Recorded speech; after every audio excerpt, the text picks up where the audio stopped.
Mr. Secretary, I said in your hearing, when you had your confirmation hearing, that my biggest concern with you at the helm was the potential use of the military in ways that contradict the Constitution or that taint what I hope we all want, which is an apolitical military. And when I asked you about whether you would accept an order that was actually given to your predecessor, Secretary Esper, Trump's SecDef, to deploy active duty troops against unarmed protesters and to, in Secretary Esper's words, shoot at them, shoot at their legs.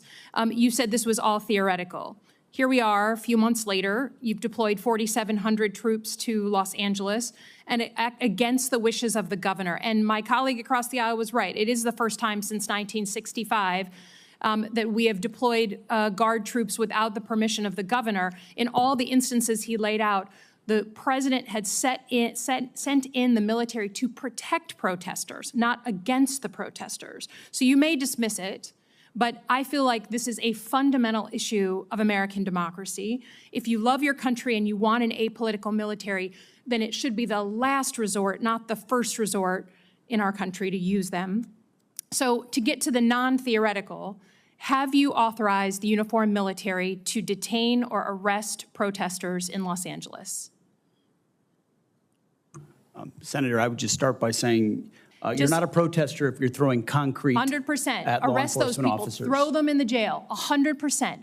But what you're doing is something different. Everyone knows this is a political decision, right? So we don't trust that you're using the best interests of the military, certainly, and of democracy on top of that. So have you given the order? That's all I want to know. It's not theoretical. For the U.S. military, not law enforcement. They can arrest all day long. That's their job. Do they have the ability, the uniformed military, to arrest and detain protesters currently today?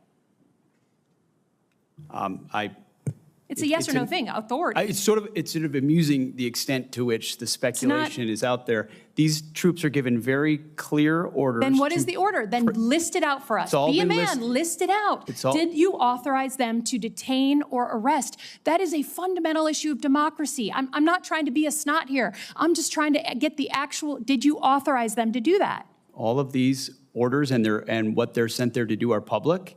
They are there to... say it. So say it. Yes or no? I'd like to.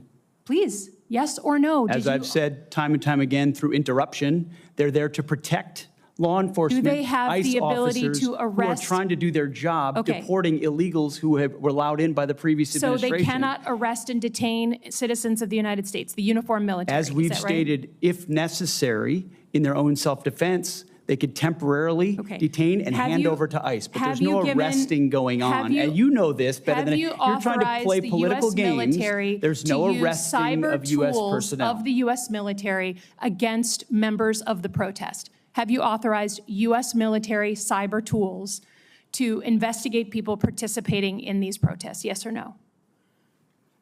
Certainly in no way that I'd be aware of. Okay, that's good. I love that answer. That's great. Have you given the order to be able to shoot at unarmed protesters in any way?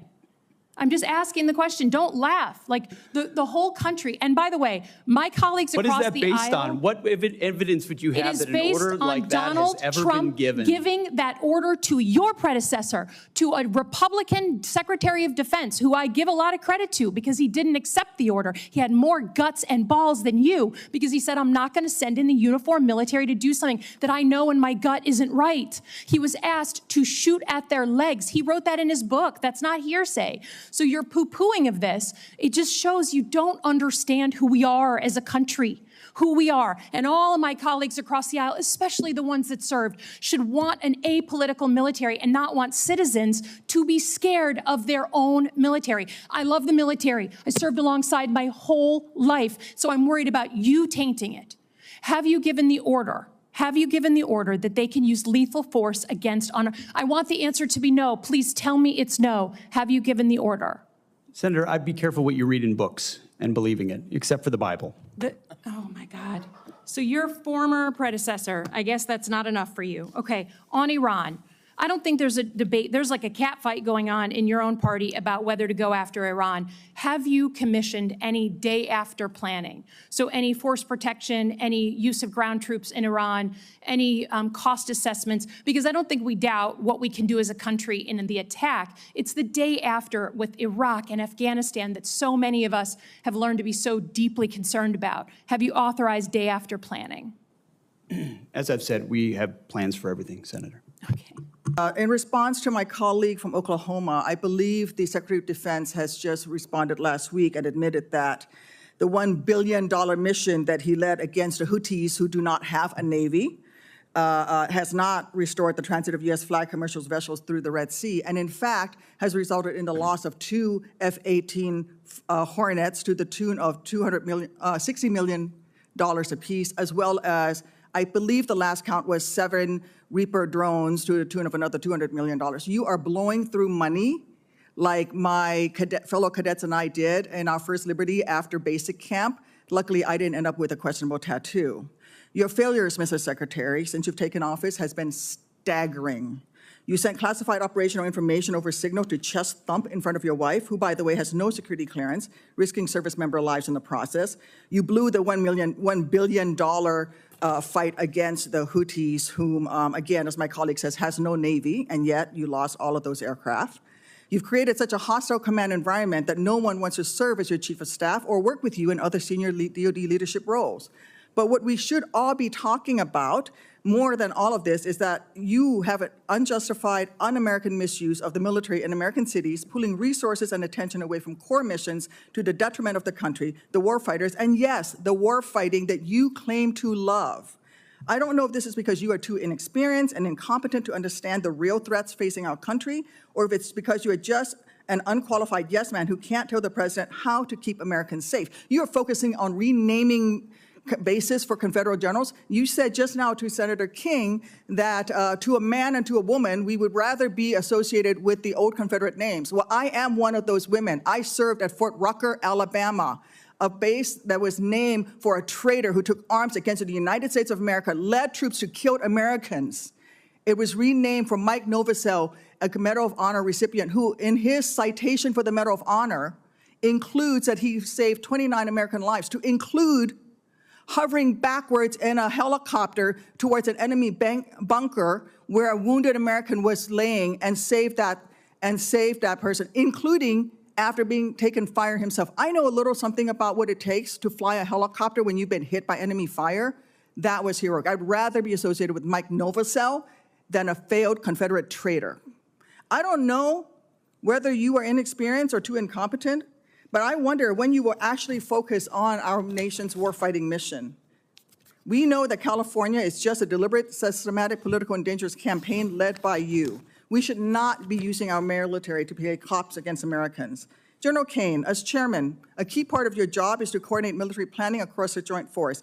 Is the department currently incorporating into any military plans expanding the use of the reserve forces to include the National Guard or active duty troops to support domestic law enforcement, including in other locations in the United States? Senator, you know, we careful. No, General.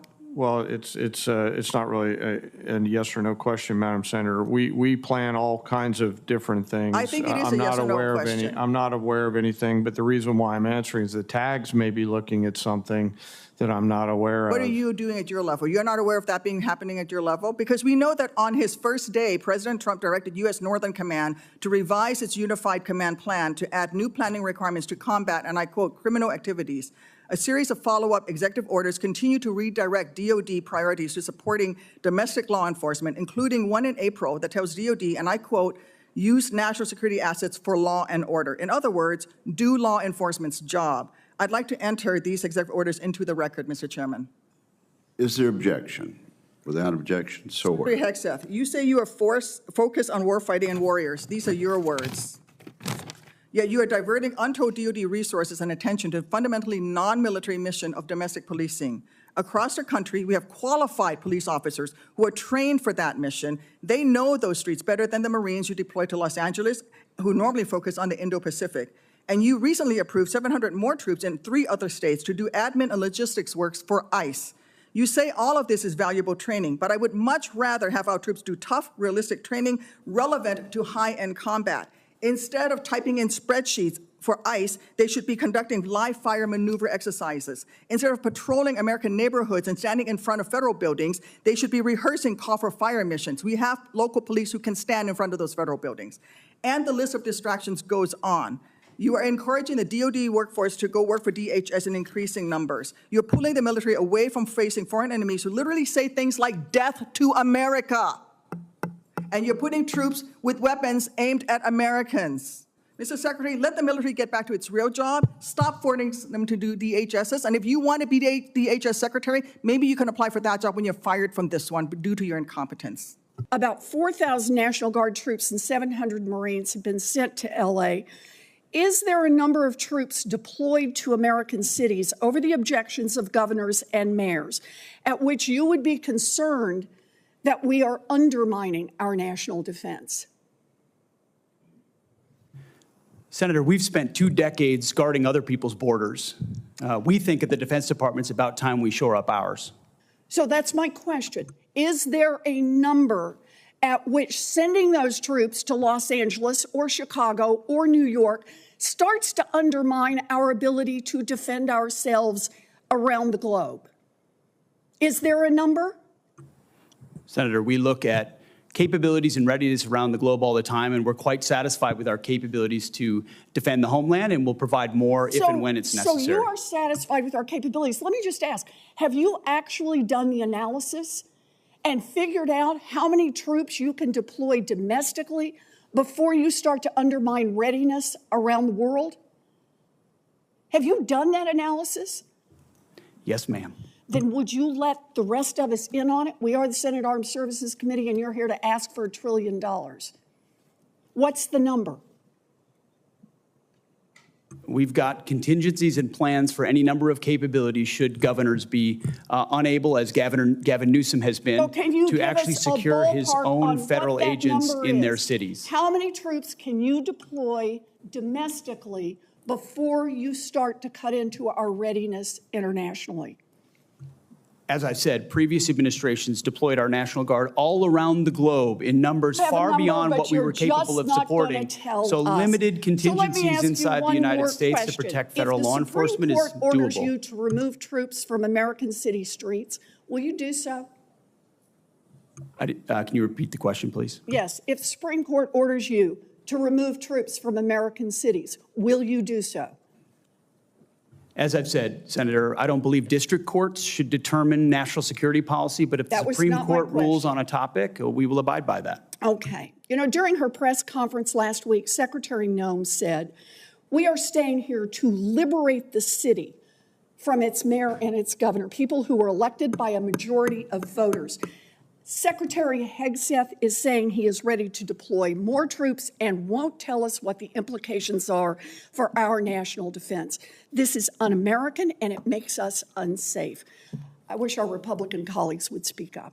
Secretary Hegseth, your approach to leadership, I believe, stands in direct conflict with the ideas that we just discussed with General Kane. And at a time of great chaos and uncertainty in the world, I'm extremely concerned that your many shortcomings could have potentially life-threatening consequences for American service members. In your confirmation hearing, I expressed my deep reservations about your qualifications to run the DoD. I also made it clear that no board of directors in the world would hire someone with so little experience to run a large business, much less the Department of Defense, where American lives are on the line regularly. For this reason, in addition to some concerns we had about character, I ultimately opposed your nomination. And unfortunately, my reservations have become reality. I know my colleagues have touched on some of these issues, but to briefly summarize, you have failed to set the example, or lead from the front, as you like to say. And this includes prompting a leadership and oversight vacuum at the department by firing qualified uniformed leaders without cause, creating loyalty tests and leak investigations that have led to 5 of your senior advisors resigning or being fired, sharing classified military details on an unsecure app during operations in Yemen that included unauthorized individuals on at least 2 separate occasions, and revoking the DoD personal protection detail for both Secretary of Defense Mark Esper and the former chairman of Joint Chiefs Mark Milley, putting their safety at risk while they are still under threat from Iran. We have seen time and time again how your conduct, lack of personal responsibility, are harming readiness, reputation, and professionalism of our military. At a time where Israel and Iran are in open conflict and our adversaries in Russia and China will exploit any weaknesses, unfortunately, my worst fears about your leadership shortfalls, unfortunately, have been realized. Secretary Hegseth, I firmly believe that accountability from leadership is vital in all sectors, not just in the military, and demonstrating to your subordinates that everyone plays by the same rules helps to build trust and open communications within your team. And those two things are extremely important. And I know that you share my desire to ensure that we're holding our senior leaders accountable for actions. And during your nomination hearing, you stated, quote, accountability is coming because everybody in this room knows if you are a rifleman and you lose your rifle, they are throwing the book at you, end of quote. You also said that leadership has been unwilling to take accountability, and I couldn't agree more on how important accountability is. As we all know, at the request of this committee, the Department of Defense Inspector General launched an investigation into your use of Signal, an unclassified commercially available messaging application to discuss information pertaining military actions in Yemen. So given your focus on accountability, how will you demonstrate this accountability to the men and women in the U.S. military if the Inspector General finds that you improperly disclosed information? That assessment is pending at this time. That is a hypothetical question, but the gentleman's time has expired. I think your answer is clear. You are not going to be held accountable.